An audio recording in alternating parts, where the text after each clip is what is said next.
Great. All right, fantastic. Well, we're recording. So, hey, welcome everybody to the Sustainiacs. I'm Mike Vincent. I'm always the Sustainiac. Well, most of my guests are always Sustainiacs too, but not on the show. Today we have Maureen Metcalf, who is the CEO and board chair of or at Innovative Leadership Institute. And you're in one of my favorite towns, Columbus, Ohio, right? I am. All right. Close to where you grew up. Yeah, just a bit north of there. So how are you, Maureen? Welcome to the show. Hey, Michael. I am doing really well, and I'm delighted to be hanging out and chatting with you on air rather than just over Zoom. Oh, I got you. We've had some really interesting conversations, and I'm really glad that we're able to sit down and do this because you're in a unique position to really speak to a large portion of my audience, which is really it's uniquely skewed towards the C-suite in my audience. It is over almost 70% true vice president and above, with about 20% in the C-suite, C-suite in here. And leaders are found all over an organization, right? Obviously, but leaders of true decision-making influence are usually gathered at the top. And we can argue that structure all day long and how that impacts the success of a company, not allowing leadership decisions, et cetera, at lower levels. That's a whole different story. Or maybe it's part of the story we talk about today. But tell us about the Innovative Leadership Institute and what you guys are doing there, and a little bit about yourself, Maureen. So think about how often you update your mobile phone. They break, so we update them every couple of years, right? And Sure.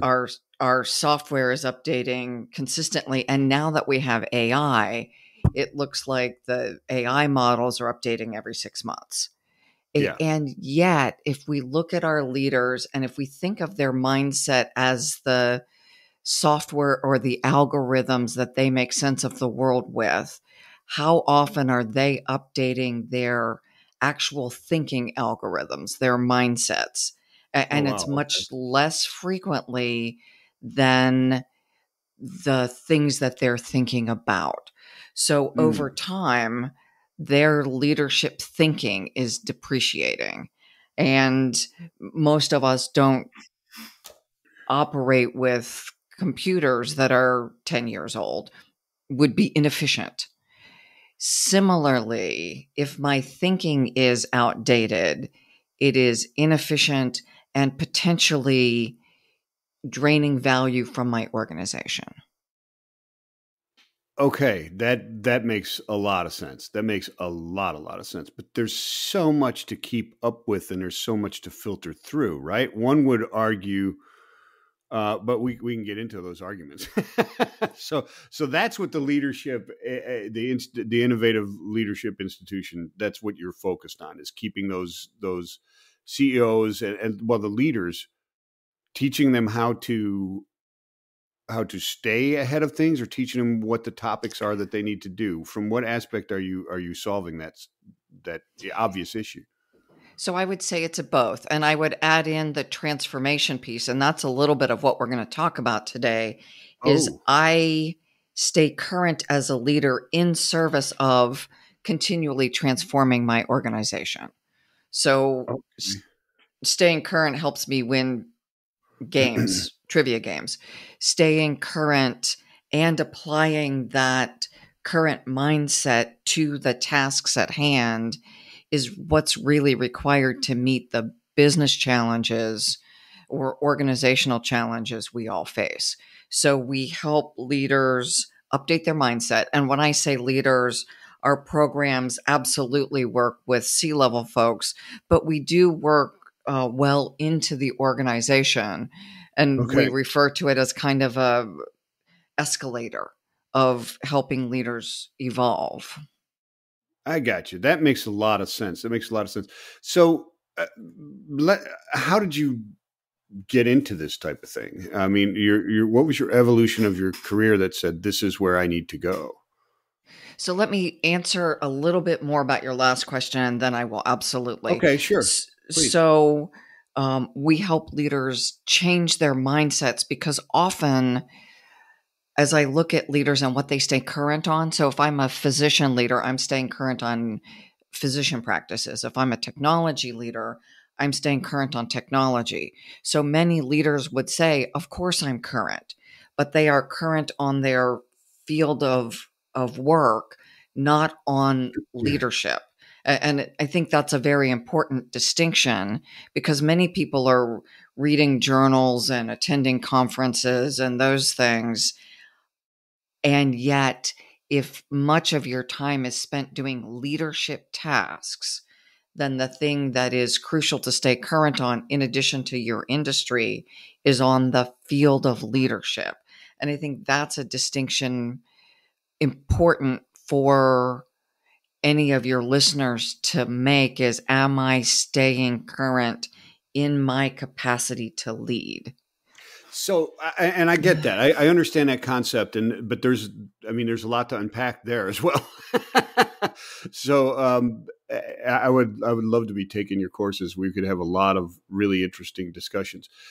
So, how does it would seem to most, and probably this is part of the issue, is that once they've become a leader and they think they're effective at leadership, they've perfected leadership, and all they have to do is keep up with the technicalities and the changes within their industry, and therefore they're all good, right? Now, I can think of a number of, and probably not even close to all of the inputs that would change uh, the field of leadership in itself, regardless of the industry and if impacts that a leader has, from social and economic and environmental and all the other things, right? Because it's really not that which is impacting your direct core competency as a business, right? Is what you're talking about. That's what leaders are into all the time. I read plastic news. I read all about recycling. I read all about sustainability constantly. I'm constantly in it. But it's how those things are impacting the rest of my organization that I need to be worried about as well, right? That's what you're kind of getting at. So, futurist trends, so organizational impact and human impact. Yeah. So, as your organization grows and evolves, which it is, then you are thinking about externally what are the economic systems, what's the ecosystem in which you're operating and how's that changing? And Mm-hmm. then internally, what is the ecosystem that you're creating and evolving?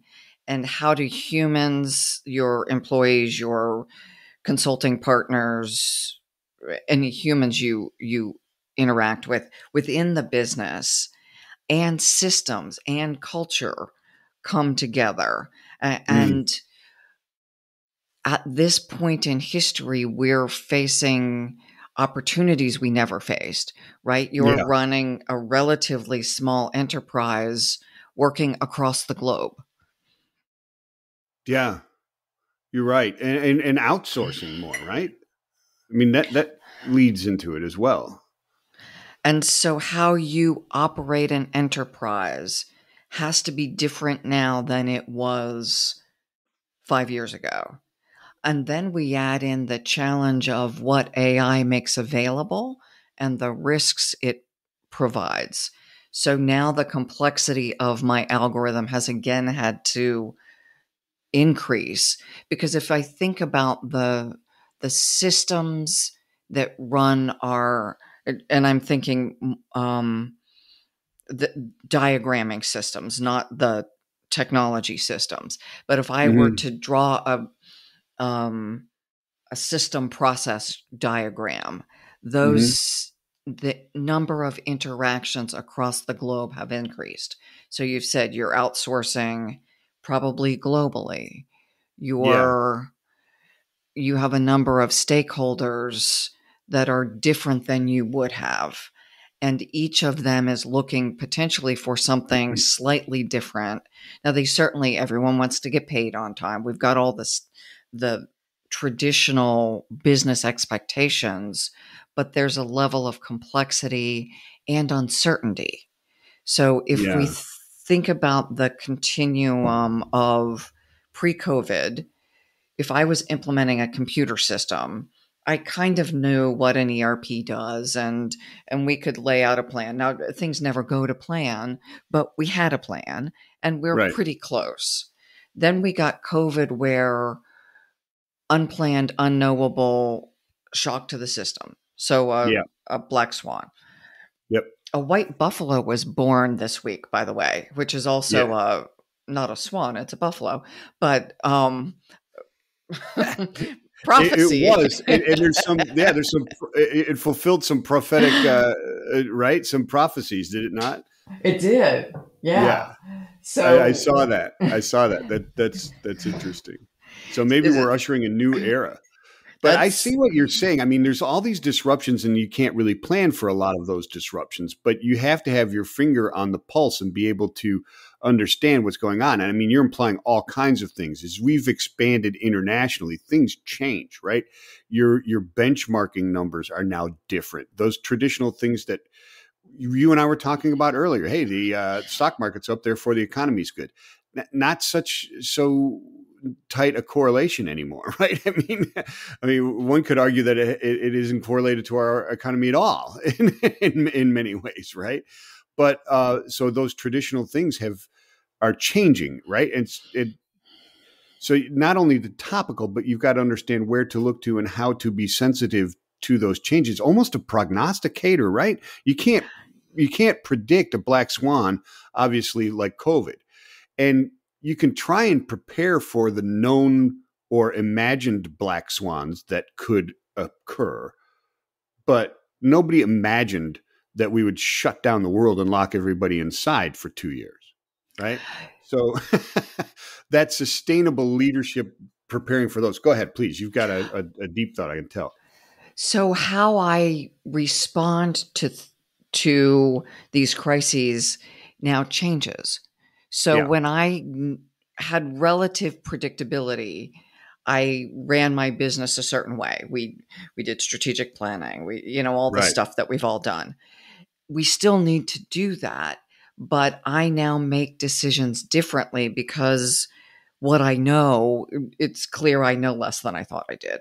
My time Mm. horizon, so I am delaying decisions as long as possible and making the shortest, smallest decision I can, gathering more information. So I talk about leaders now need to take on the mind of a scientist.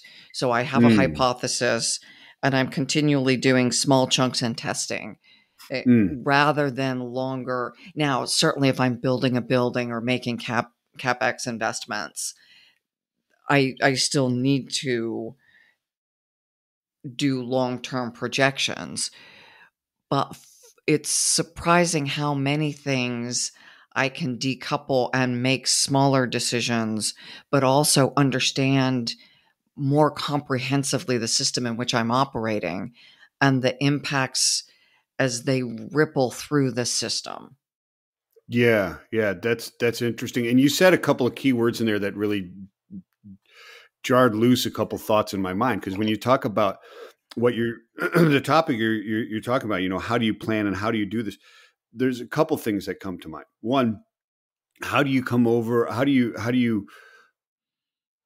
balance the he who hesitates is lost and haste makes waste, right? Because I mean, and that's I'm not making a joke. I mean, they're both sayings, cliches, whatever you want to call them, words of wisdom because they're true and they're diametrically opposed to each other. How do you balance that, especially in this where you see that preparation is necessary for sustainability and preparation and, you know, you can analysis to paralysis. How do you do that because I totally get what you're saying in that scientific mind and making sure you're making the right steps. But how do you balance that with losing out on opportunities and waiting too long? So, what we talk about is the mindset required to thrive at this point in time. Right. And it's a level of maturity in thinking and emotional intelligence and behavior. And that mature leader is able to balance the polarities. So if there was a polarity that says I decide quickly, and there's a polarity that says I do proper analysis so that we don't make bad decisions. Or we could say intuitive and analytical decision making. Mm. And understanding the situation and knowing myself and my capacities, knowing my team, and knowing which tool to use at which point in time. So we may have gone from very rough kind of tools down to very fine, nuanced tools. So think surgeons and laser surgery. That's, as leaders, we are now needing to refine, understand our tools, which for us, you and I running companies, and for your audience, the tool we're using is us, right? Yeah. I'm the instrument that is delivering the decisions. And so I need to know and be meticulous about honing the instrument. And that's where the leadership development comes in, and Mm. which involves situational analysis. I need to be very strong at analyzing the context in which I'm operating, internal and external. And I need to know myself and my shortcomings. So where am I less effective? And where do I, if you and I are on the same team, I would know that there are things you do better, there are things I do better. And rather than the old protecting and control, I need to be more open in inviting and collaborating. And yet there's also a point in time that you just make a decision and go. Well, During yeah, you've got COVID, to, because yeah, I run into leaders who take the team concept a little too seriously, and nothing ever gets done, right? Because you're waiting for them. And I've run into very effective leaders who cultivate that and guide the team towards a decision, right? And then move go. But you're right. At some point, you got to say, nope, this is what we've got to do. We've got to get this done. So how so. What are the things that a leader needs to do to do these things? I mean, obviously you're teaching them, but staying on top of your game as far as the technology in your or the advancements within your field is part of the game, and a big part. But um, keeping themselves abreast of the changing leadership role that they have, because it really is are you suggesting that they need to be aware of all the other technologies that are around them that could impact their industry or be used within leadership? Because part of that is, like, AI is a tool for leadership, right? It can be used as a tool, but it absolutely. certainly impacts the way you have to run your organization, regardless of if you're employing it or not, right? Because you're up against it somewhere at some point. I mean, the industry I grew up in is logistics, right? 36 years in logistics, and it has changed so much. It went from knocking off the last corner of the square to make a wheel to to AI and data science in what seemed like a course of about 5 years. You know what I mean? Just boom, complete change. And open collaboration. It seems like yesterday there was regulation. Now it's been 40 years since then, but it evolved quickly as a hockey stick. It didn't happen gradually, the evolution of technology and advancement in that particular industry. So how does one, or how do you assist them with that type of thing? So part of it is the writing that we're doing Mm-hmm. and research. And so we wrote, Susan Cannon, Mike Morrowfox, and I wrote a chapter in the book Leadership 2050 a number of years Right. ago, looking at the mindsets required. So Susan's a futurist, and taking that perspective of what does the VUCA world mean, so volatile, uncertain, complex, and ambiguous, and what will be required for that. We're now in that world, And so Mm. what those behaviors and mindsets that we talked about are already required. We added to that a model looking at what do leaders need during the age of AI. And so now it's a bunch of models. But as leaders, how do I assess where I am, prioritize what I need? So things like in an AI world, I need to communicate effectively with my team. We've always needed to do that, but the Right. level of uncertainty people are facing, and I'll draw back to COVID, when in a time that is massively uncertain and people are scared, how and what do we communicate with what frequency, what channels, to ensure we're navigating calming fears, as well as the other side of that is risk management. What are the potential risks that our organization faces? And for anyone who's using OpenAI without a paid version, so I go type in, I'm trying to optimize something in my organization, and this has happened to large, sophisticated organizations where they have an employee who's not using the paid version. Because I think the stats are something like half employees are now using AI unsanctioned to compete with their coworkers to do their work. And so they're releasing things to OpenAI that are now discoverable. So say Mm. I put something out with confidential employee information. And I know Ooh. of one global company that has recently reached out to OpenAI to get information back Oh because boy. it's highly, I mean, this is the treasure trove of stuff hackers want, and employees are putting things out there. So, Wow. So we went from phishing with a P yeah, to yeah. just willy nilly, accidentally just throwing stuff out there. I mean, it's like having a teenager run around your house with a video cameras, putting it out onto LinkedIn and all that kind of, or not LinkedIn, but Twitter and Instagram and all that kind of stuff all day long. And they get in your bedroom and they Yeah, film your stuff. Yeah, yeah, it's not the dirty yeah, closet we care about. It's yeah, the very private yeah. things It's a that. conversation you're having with your wife or husband in the kitchen, and your kid is running a TikTok in the living room, capturing everything you're saying. Mhm. Yeah. Yeah. Wow, that I never even thought of that big. That's a huge leak security problem. And the many employees don't understand. Yeah. No, they don't. They don't. Wow, that's a whole new realm of things to start looking at. So, wow, that's amazing.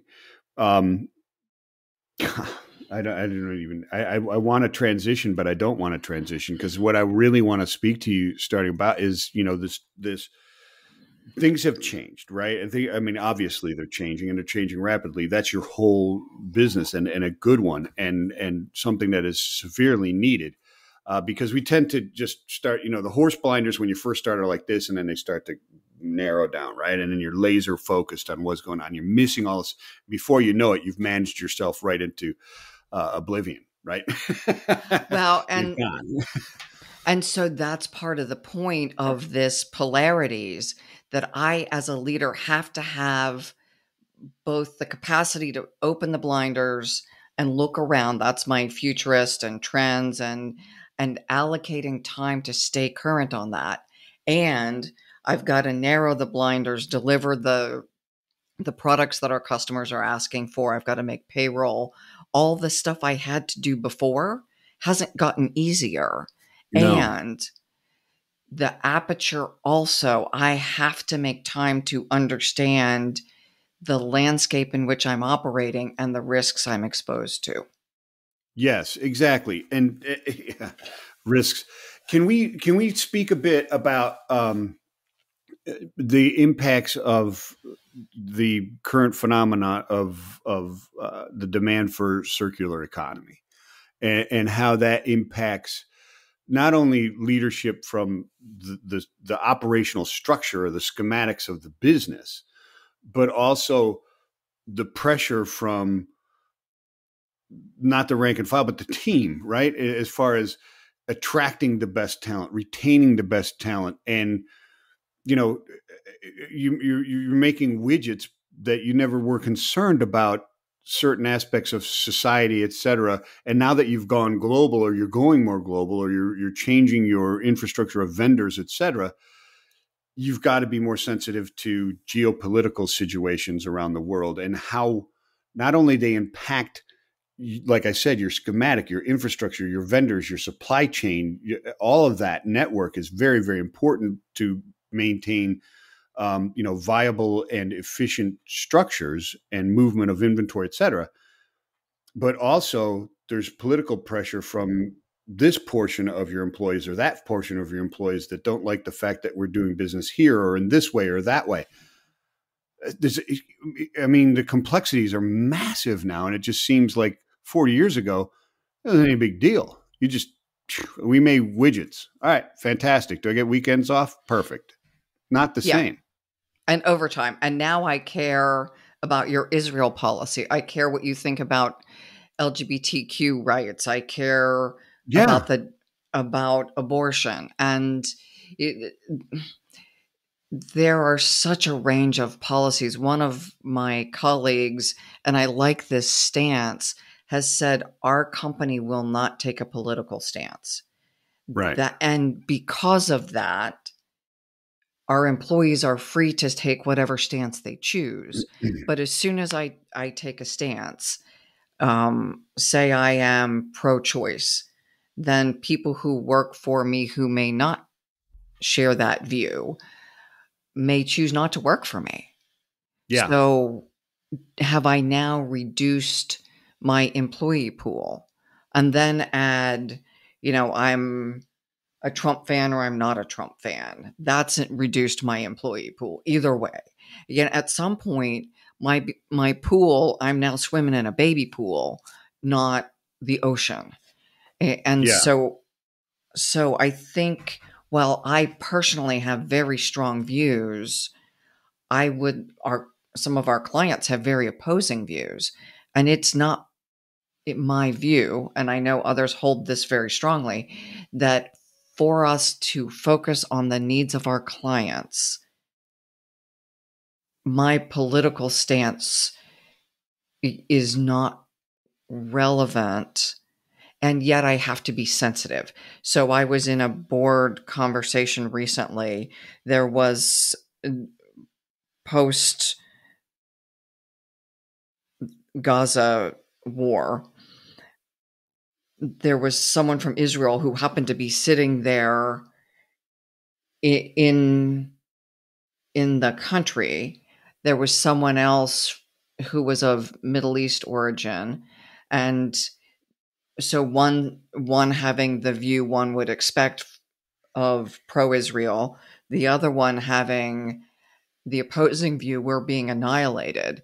How do we, without taking position and saying, I agree with you and not you, how do we create the conditions for both to stay engaged?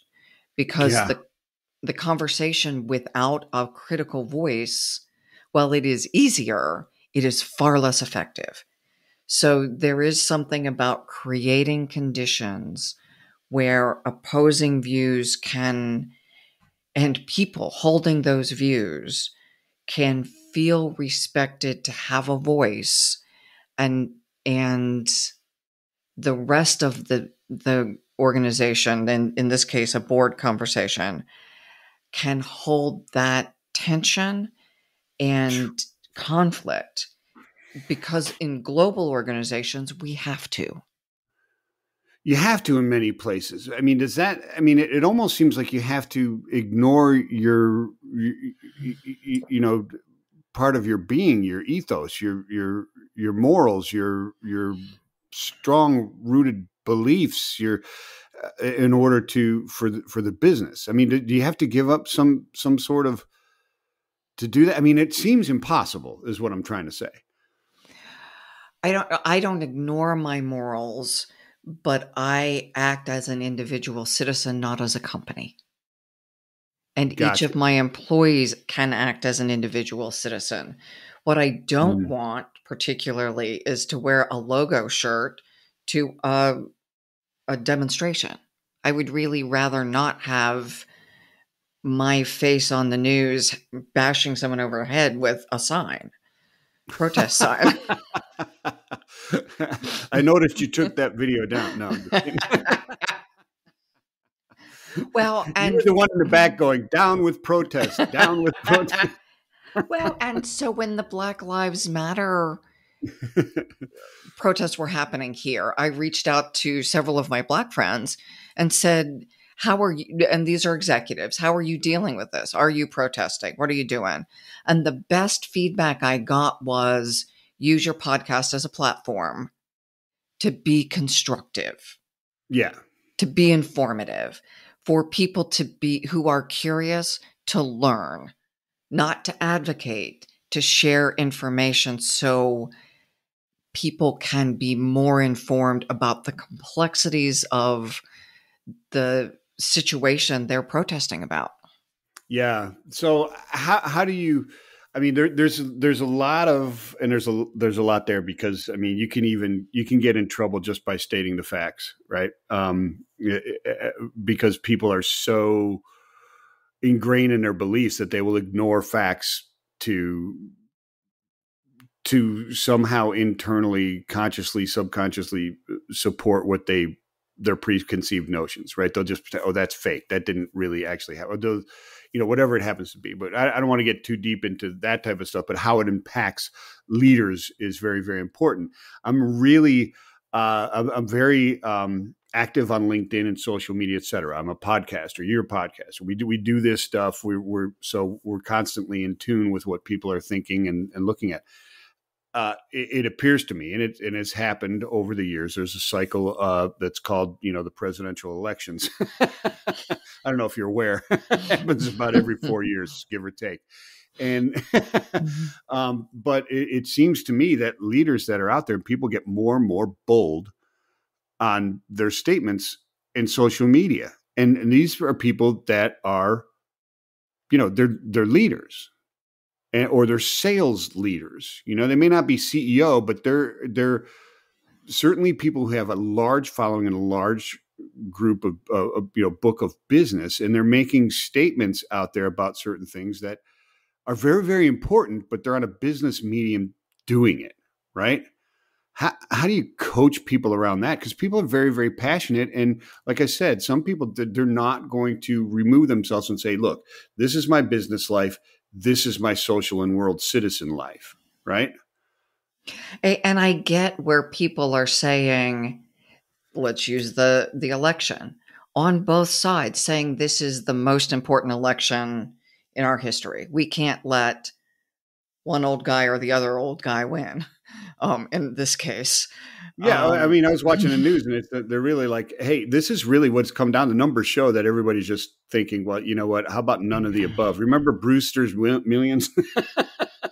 I don't know if you remember that movie, but he ran for mayor of Baltimore or something under nobody above, no one, none of the above. He was the none of the above. Anyways, and so I understand that people deeply, passionately hold that view, yeah, and the tension that we're managing is, if I have people on my team who equally deeply and passionately hold an opposing view, am I trying to create an organizational environment where both can exist and people can focus on their jobs? And so yeah, I had a team member who was diametrically opposed to me politically. And she was the one who reviewed all my blog posts, helped manage the podcast. And her different point of view was very helpful for me to see where I was inadvertently being over focused on this. Because oh, I okay, don't yeah, intend to offend people. And yet I live in my own world with my own language, and and she was brilliant at helping manage what we released as a company to be as neutral as possible. Oh, now that's, see, if you can cultivate that type of thing, that is tremendous. But that requires both sides to step away from their side and say, wait a minute, we don't have to be so diametrically opposed. We can actually collaborate on something that's good in the middle, and fostering that environment as a leader doesn't seem like it seems very difficult to do, because you're relying on the intelligence of, and I mean that 100%, the word intelligence of the two people, because I believe it's the less intelligent that just stay on their side and say, no, I'm not even listening to your side because I believe this, period, the end. That to me lacks intelligence. You need to be able to collaborate and understand and be able, self-awareness as a leader and self-assessment is a massive trait, is it not? It's got to be one of the most important traits that you can have as a leader. And that's what you're talking about. You allowed this person who you pay to do a job to assess what you were trying to say and make really key decisions and changes to what you believed was the best for your company. That's Absolutely. Huge. Yeah. So two different pieces. Yes, self-awareness, I believe, is one of the most important aspects of leadership. And places like Stanford also believe that. So there is research to say that is true. So you've got backup. You've got people you can point to that say, hey, I'm right. And I heard that's a pretty good school, Stanford. I heard not bad. Incredible. So as we cultivate ourselves as leaders, there is also the culture that I've created and the systems that reinforce the behaviors I want and discourage the behaviors I don't want. And so this individual who did go on to a job very different than what she was doing with us, mm-hmm.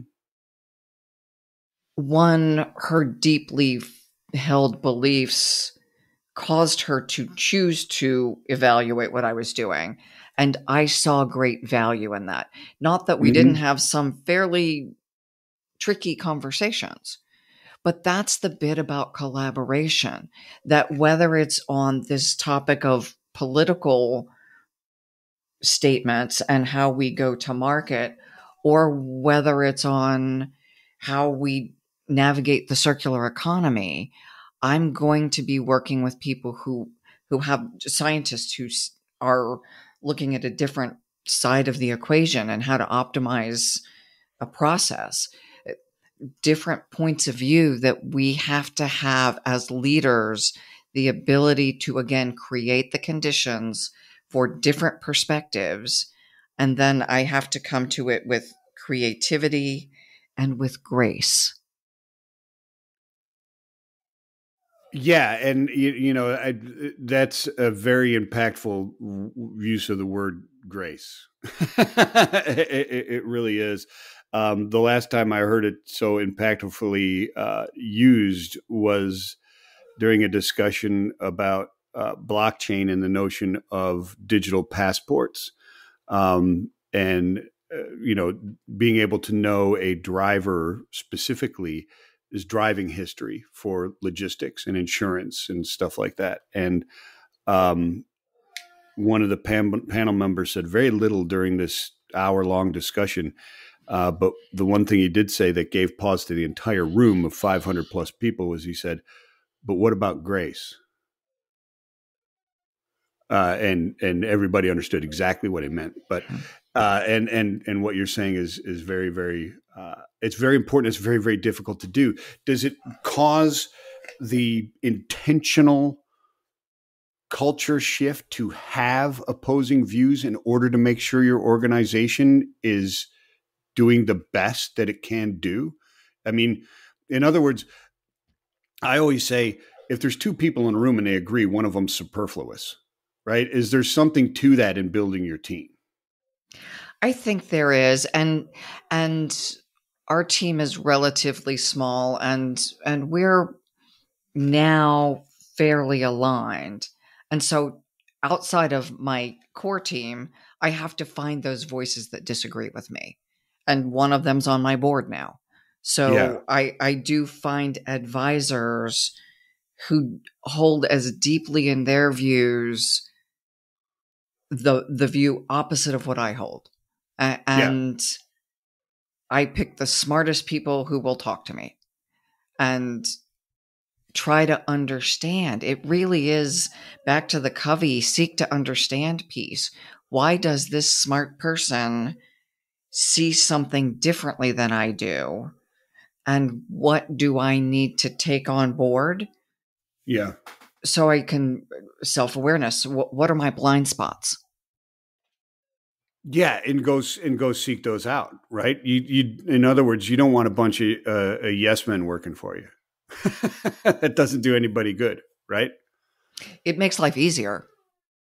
I do, personally like when people agree with me, but it See, I love the argument. In fact, I'm one of those people that will argue the opposite side just to see if I can convince you, and then I'll say, "Nah, I really don't believe that." I just like the discussion. I like the debate in many instances. So how does how does we're talking about the impact of all these outside influences really as we evolve, and that impact has always been there, but it seems like with the proliferation of the cell phone and instant information, along with the good that can cause. There's a lot of hysteria that can be fomented, and you need to weave through. So, as a leader, how do you try and pay attention to that which is really impactful and that which is just, just hysteria that is just going to die off? And how do you navigate those? Because you could easily be sucked in, and you see it all the time. You see the sheeple or whatever follow these things that are just so out of context with anything real, just because of the ability. Anybody can put anything on out there, and it becomes an issue overnight. It can become a viral social issue that doesn't really even exist. And so I think there are a couple ways to respond to that. Part of the challenge is the algorithms. So algorithms are tuned to feed me information they think I want. So if Yeah. during the pandemic, or the last election, I saw an article about the Catholic Church and something, I don't remember what it was. And for probably a year and a half, my feed was full of Catholic stuff. I happened to not be Catholic. I was curious, but the Yeah. algorithm saw me as interested in Catholic stuff. So that's what I got. Yeah. And I use that only to illustrate that the algorithms drive the information we're getting. So how do I find information from opposing sources so that I can, again, find the blind spots? And that requires conscious effort to do that, right? Because we are even subconsciously driven to support our own predisposed beliefs. We just are. That's how the brain functions. So Exactly. if you looked at my car presets, I've got BBC and I've got NPR, I have CNN, and then I've got the liberal and conservative. And so I do have a bias, so I tend to listen to one more than the other. But I do try to stay aware of the perspective from both. Again, so I reduce blind spots. And because I'm engaging with leaders on a regular basis, I also want to understand what they might be seeing and thinking that's different than I am. Yeah. Yeah, it absolutely is. And that's something that everybody really should write down and do is regularly check in with the other side as often as you check in with your side. And you might just realize that we're all on the same side. right? I mean, isn't there something to that? Well, if you think about what do most people want, they would, at their core, think of Maslow's hierarchy of needs. They Yes, want a safe home. They want to raise their kids in a safe environment. They want to grow through their careers, put money in the bank for retirement. Many people aspire to travel, and kind of the dream that we grew up with depending on where you are socioeconomically, that will look a little bit different. sure. But if that's what most people want, the unfortunate thing, and also fortunate, our entire political system was built on checks and balances. And when one side of the polarity gets too much power, often there's an upside and a downside. The thing I would say is unfortunate is we slingshot to the other side, Yeah, upside and absolutely. downside. And Yep. so if we were to narrow that control limit, to use statistical process control, take off the extremes, most people, and consequently reduce the significant downsides on both sides, then the variability would go down, and we would have a more efficient and effective system. I agree, and if you expand that, we would have a much more efficient and stable relationship as a nation if we bring it to that level with the rest of the world, because the rest of the world looks at us and every 4 years they're trying to figure out who they're dealing with. And at this point, will we stay the course on policies, on funding? I mean, it That's what I'm isn't. saying. Yeah, everything changes in 4 years. Who knows what's going to happen? I mean, and so the world is constantly trying to, and how do you forge and keep those trade partners and political, uh, uh, you know, uh, relationships strong when things are changing constantly every 4 years. They're which is faster than the swings in society, right? I mean, So they just are. So this brings us back to the part of where we started at the beginning, is as leaders, this is another variable we have to attend to.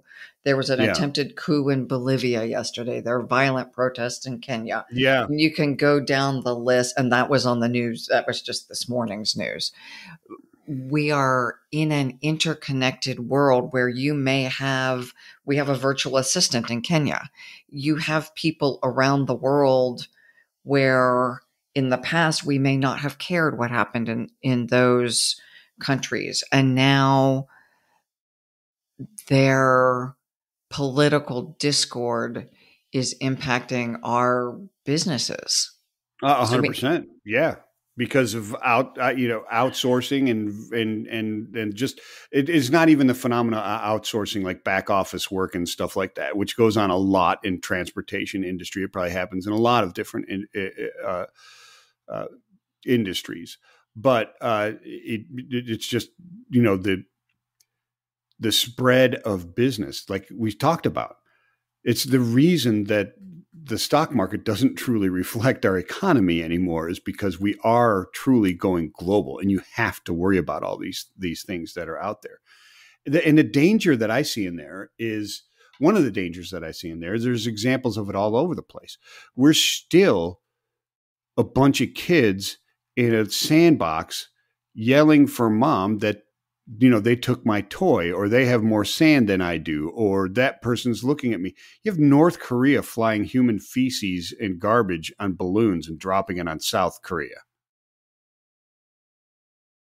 I mean, and so South Korea then sets up a bunch of speakers and is now blasting, their propaganda back into North Korea.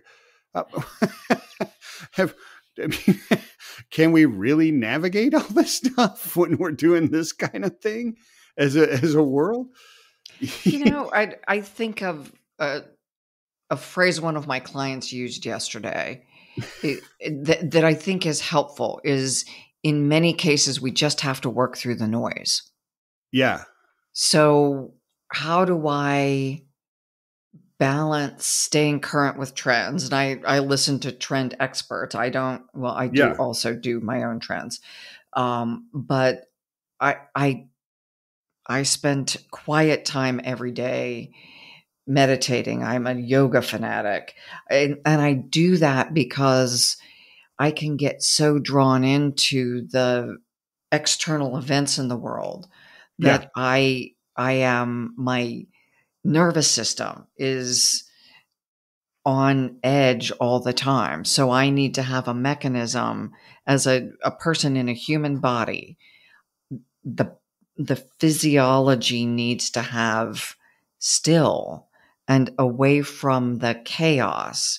So I think that's also for leaders because the more we're talking about this, we're clearly in a volatile world and I Mm. have to be able to navigate it, but I can only navigate it or I can navigate it more effectively when I can come back with a quiet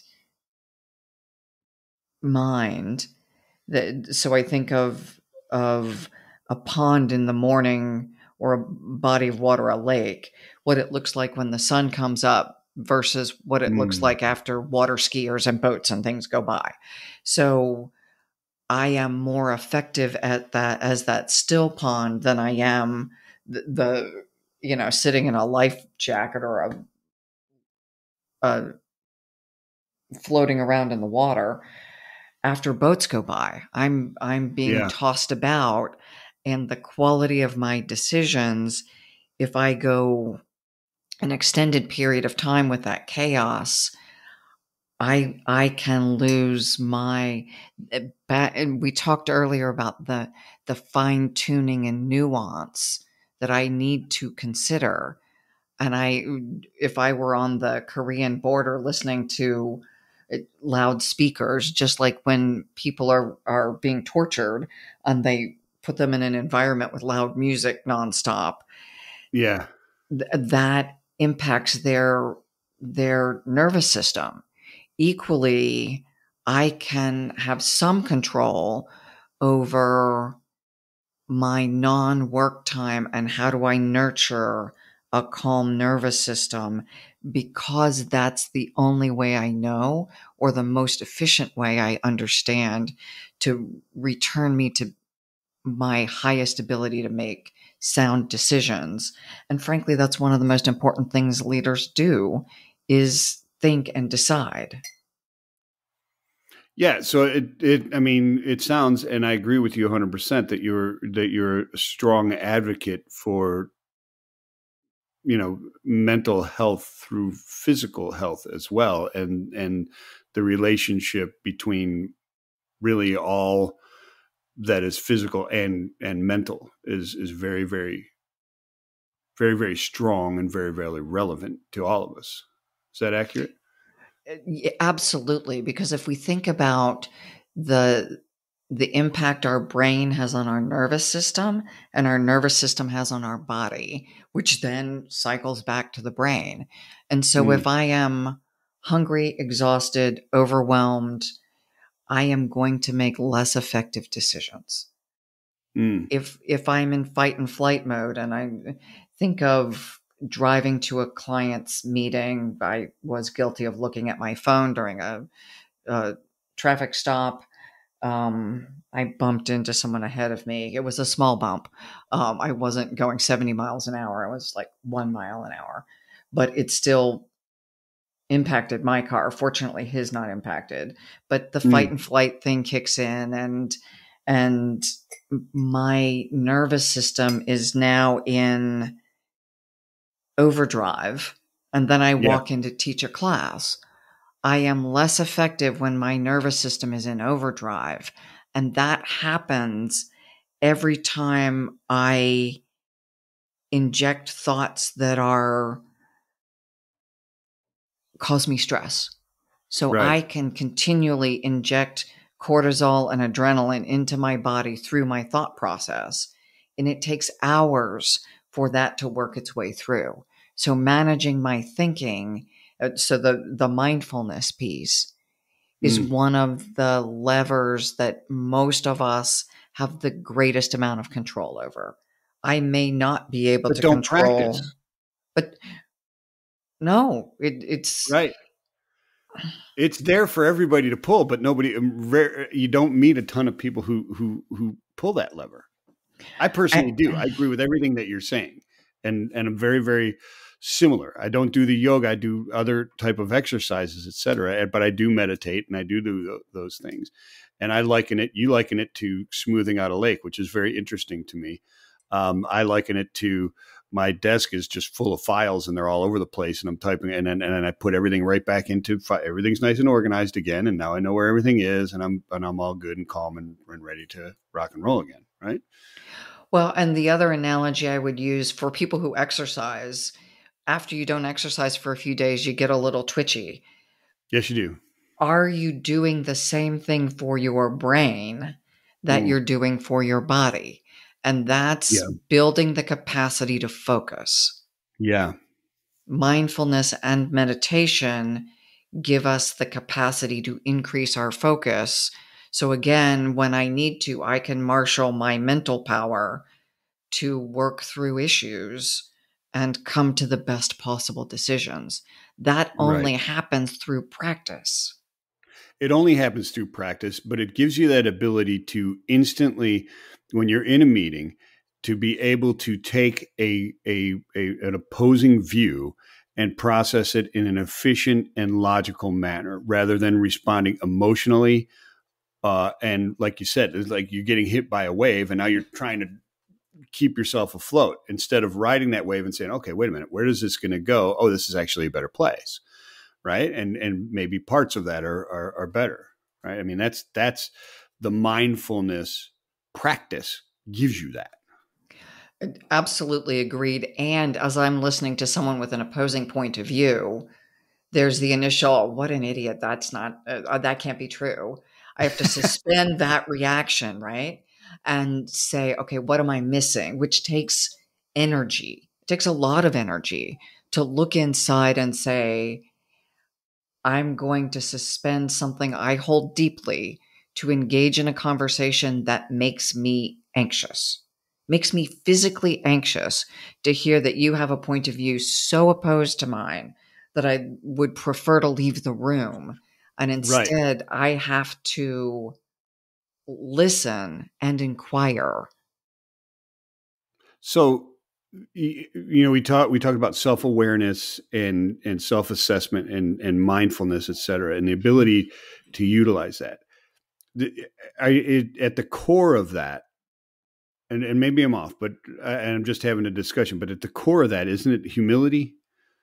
So actually, of our 7 mindsets, the first one is professional humility. Okay. Because if you don't have that foundation, you can't hit the other ones. You can't get anywhere. So I'll use Dr. Fauci as an example. And I know that's a politically charged figure, but for illustration purposes. And we combine humility with doing what's right above the image. Yeah. This is a person who stood up in front of the country during a crisis and said, this is the best information I have today. And then had the humility to say, okay, we've gotten additional information. We're changing our guidance. Every other day that happened as the science unfolded. And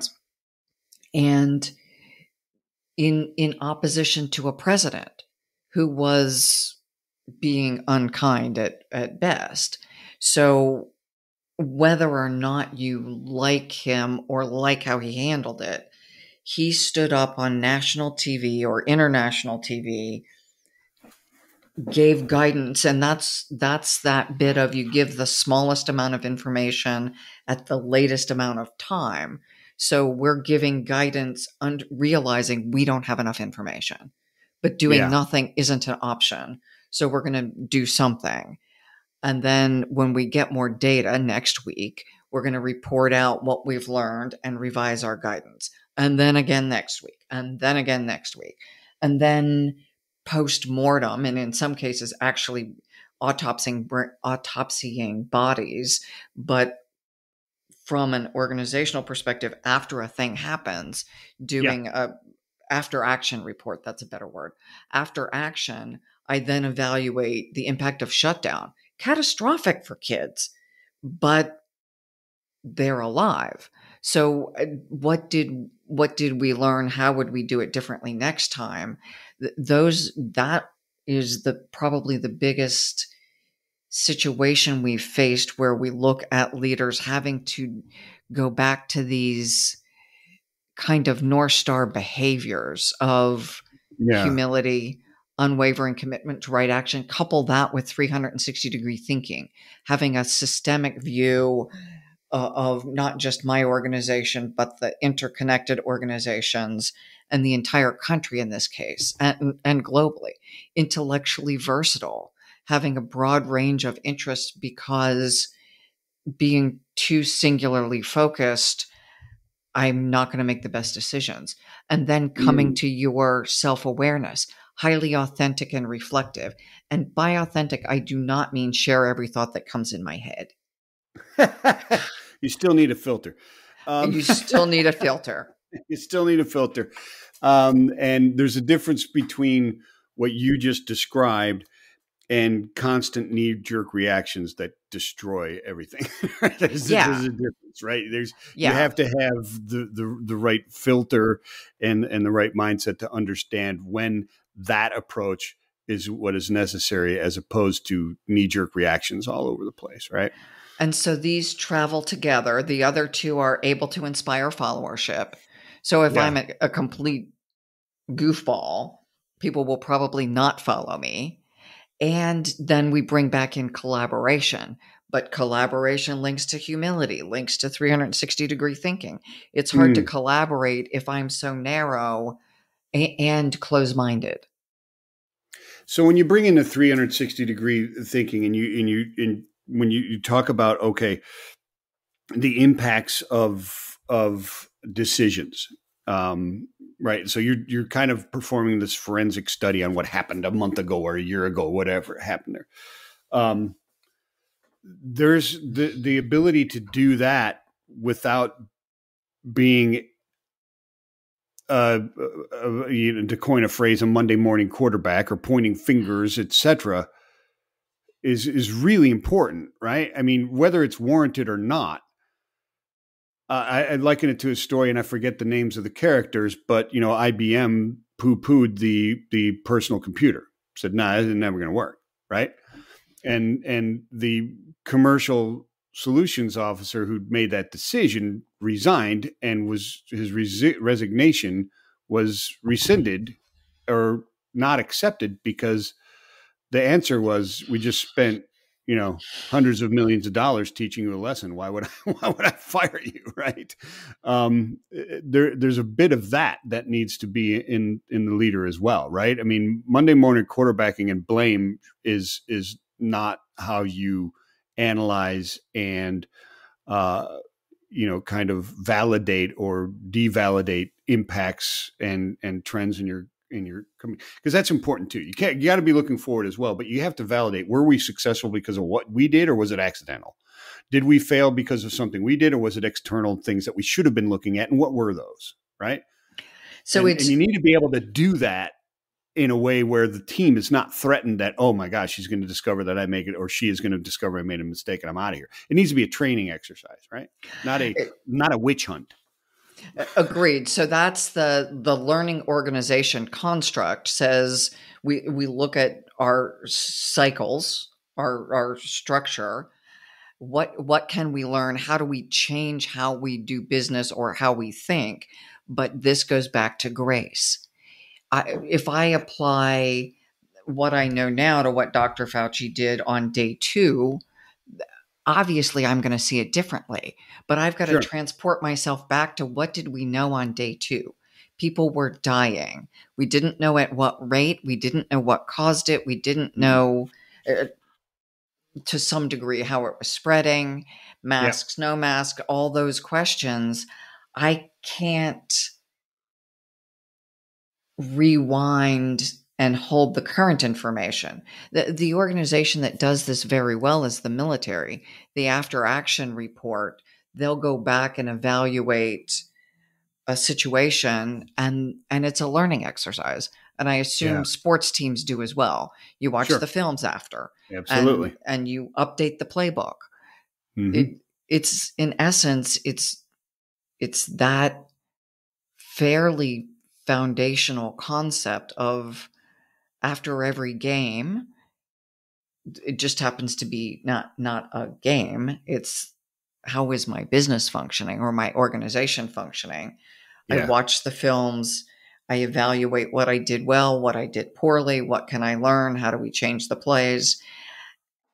And that sense of grace with others and grace with self, because it's embarrassing to see my mistakes. Sure it is. And it's even more difficult to admit them. Right? To my teammates. Yeah. Exactly. And apologize for letting them down. Yeah. It's very, very difficult. But that is leadership. And Michael, that comes back to humility. Yep. Absolutely it does. Yep. The foundation. And courage. Doing what's right takes courage. Yeah. Yeah, it really does. You're 100%, 100%, 100%.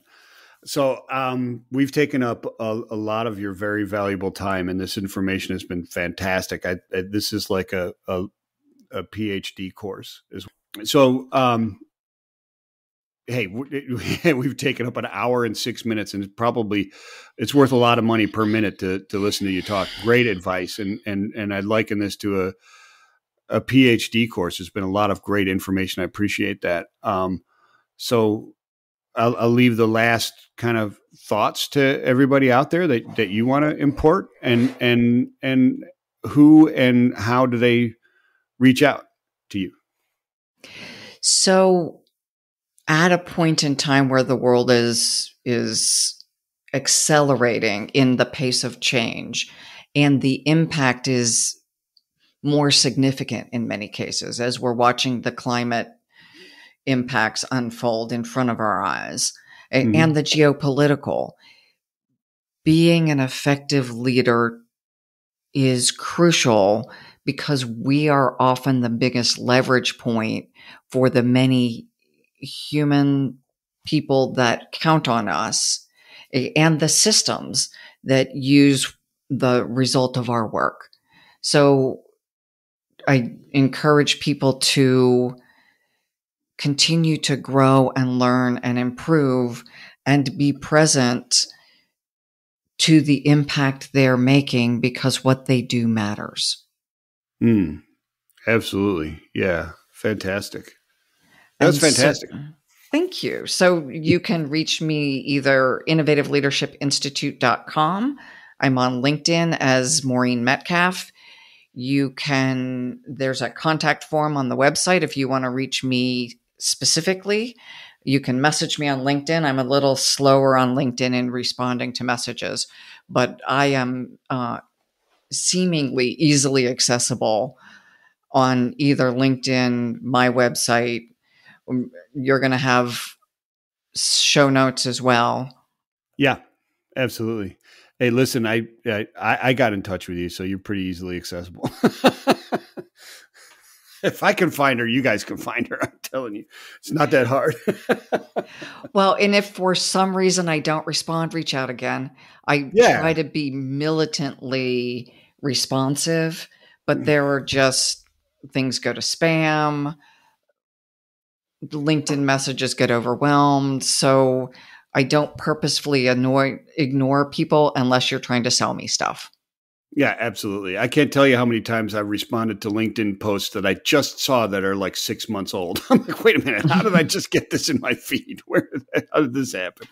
But anyways, listen, everybody, thank you so much for tuning in, downloading Sustainiacs. And Maureen, thank you so much for being on. This was a great conversation. I really enjoyed it, and I look forward to future ones. I wish you the best, and I hope that that leaders are listening and they took something away from this. I can't help but think that with just listening, they didn't learn something that was very, very crucial and going to help them in the future. I really appreciate that very much. Everybody, peace and love, and we'll talk to you next time. Michael, thank you so much for the crucial work that you do. I know the investment of creating a podcast and running it. It's a lot of time and effort and money. And what you're doing is absolutely essential. Thank you. Well, I appreciate that. Thank you very much, Maureen. That gives me motivation to do this one more time. So there'll be another episode. Thank you very much. Hey, everybody, peace and love. Thank you so much.